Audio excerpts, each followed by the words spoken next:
ముఖ్యమంత్రి ఉండగా పేదల కోసం కిలో 2 రూపాయలు బియ్యం ఇవ్వటం జరిగింది ఆయన.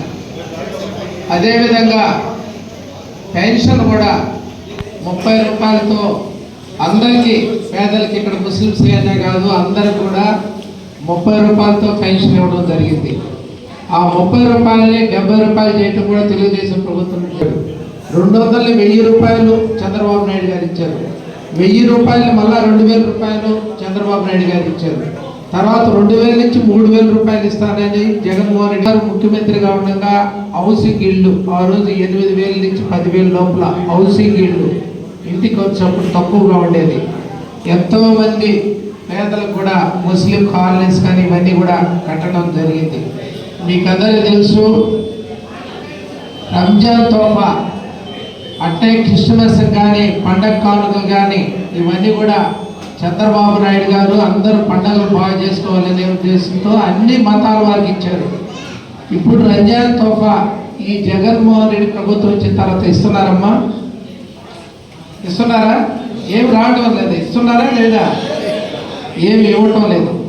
అదేవిధంగా దుల్హన్ పథకం కింద మీకు పెళ్లిళ్ళు చేసుకుంటా ఉంటే 50,000 రూపాయలు చంద్రబాబు నాయుడు గారు ఇచ్చారు పేద ముస్లిం మహిళల కోసం. అది ఇప్పుడు అది కూడా ఈ జగన్మోహన్ రెడ్డి వచ్చిన తర్వాత ఆపేయడం జరిగింది. మీకే కాదు, బీసీలకు కానీ ఎస్సీలు అందరూ కూడా ఆపేసాడు. ఈయన ఒక్క బటన్లో కూడా తప్పించి వేరే ఏ పథకాలు మీకు ఏమైనా లోన్స్ వచ్చే కార్యక్రమాలు ఉన్నాయి? లేదు.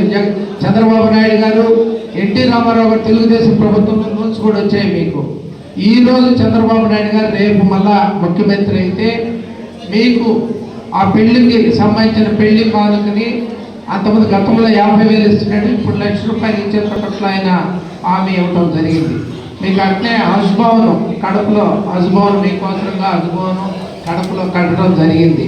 తర్వాత ఉర్దూ భవనాన్ని, ఉర్దూ యూనివర్సిటీని కర్నూలులో ప్రారంభించడం జరిగింది. అదేది ఫౌండేషన్ వేయడం జరిగింది.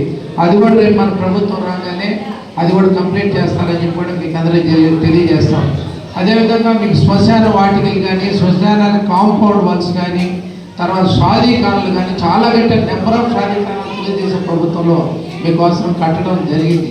అదేవిధంగా ముస్లిం మైనార్టీ